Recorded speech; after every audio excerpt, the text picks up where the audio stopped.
Liz, look, everybody wakes up. We know it's been a little.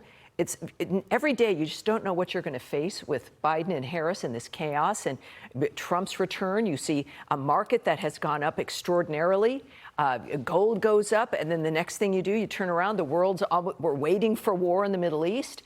You've got still issues regarding President Trump and trials. Harris is, all over the place. She's not had a press conference. We don't know what her economic positions are.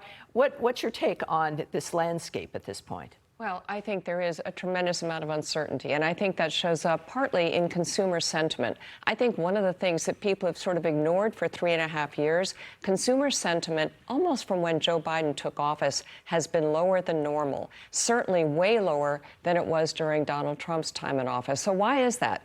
I think it's because there is this unease about the economy. People are aware that it's propped up on this endless flow of $2 trillion a year deficits. That is unsustainable. We all keep saying it's unsustainable, and yet it keeps going on. And then in the stock market, you had this tremendous concentration in the so-called Magnificent Seven stocks because of a lot of excitement about AI. I get that. That's a new technology. But over the last month, there has been a definite drumbeat of concern that AI, is a big new deal, but is it actually going to raise revenues for companies? Is it actually a sinkhole of investment right now? And the payoff is looking a lot more in the future and a lot less certain. So you've had economically a lot of signs over the last 6 months that the job market was weakening. Friday, finally, the numbers did slump. And here's the kind of the thing that really you need to remember.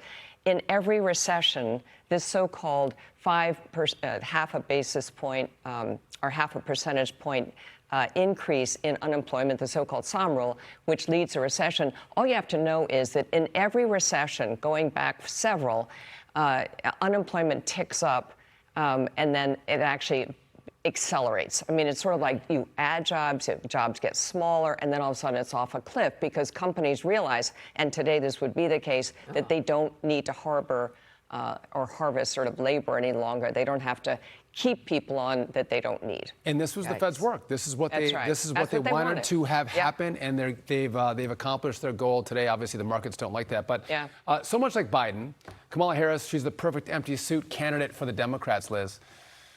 And Tammy? Well, she hasn't, as we realize, she doesn't have much, but she has not held, as I mentioned, a formal press conference since becoming the presumptive Democratic nominee. And so far, liberal media has been allowing her to do this, to play president without any tough questions.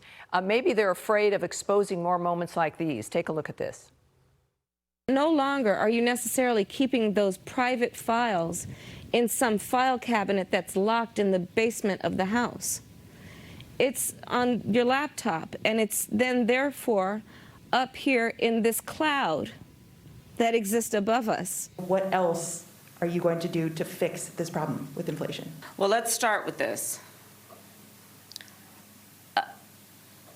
Prices have gone up.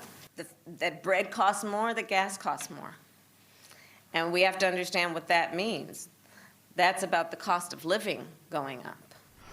What do you do with that? What she really meant in a cloud. I know. In the sky. So that's the subject of my latest column. That's at amac.us.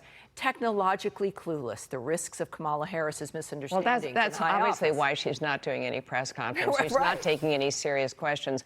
I wrote a column, which will come out tomorrow, on the fact that she or Joe Biden, this is a moment where leadership gets out in front of the American people and says, hey, look, our economy is basically strong. You don't have to worry about this, because this rattles people. This kind of sell-off that we had today, I've never seen something like that without a message coming out of the White House and the Oval Office. So shame on them for not stepping in, but it's really because neither one of them is capable of doing that. Neither one of them can come out unscripted and say, okay, I know you're worried, let's take some questions, let's tell you where things are.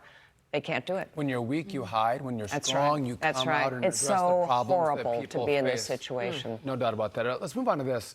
The Democrats aren't just covering for Kamala. Now that they've gotten Biden out of the race, they're bending over backwards to convince America that Biden's an all-star president. Yeah, man. Just listen to what Nancy Pelosi is suggesting. Such a consequential president of the United States, a Mount Rushmore kind of president of the United States. I want to know what comes next. That he belongs up there on Mount Rushmore, Lincoln and Joe Biden. But you got Teddy Roosevelt up there, and he's wonderful. I don't say take him down, but you can add Biden. What? Yeah. Wow. First, Liz, I'm surprised that they now support Mount Rushmore. They've been trying to get rid of the presidents on Mount Rushmore for some time. But even Leslie Stahl couldn't believe that. Well, I think Nancy Pelosi wants to make sure that the Bidens aren't mad at her or something, right? Because everyone knows that she was one of the people on the phones working to get rid of Joe Biden. She's denying it. I don't think that's going to work. This was the deal, Liz.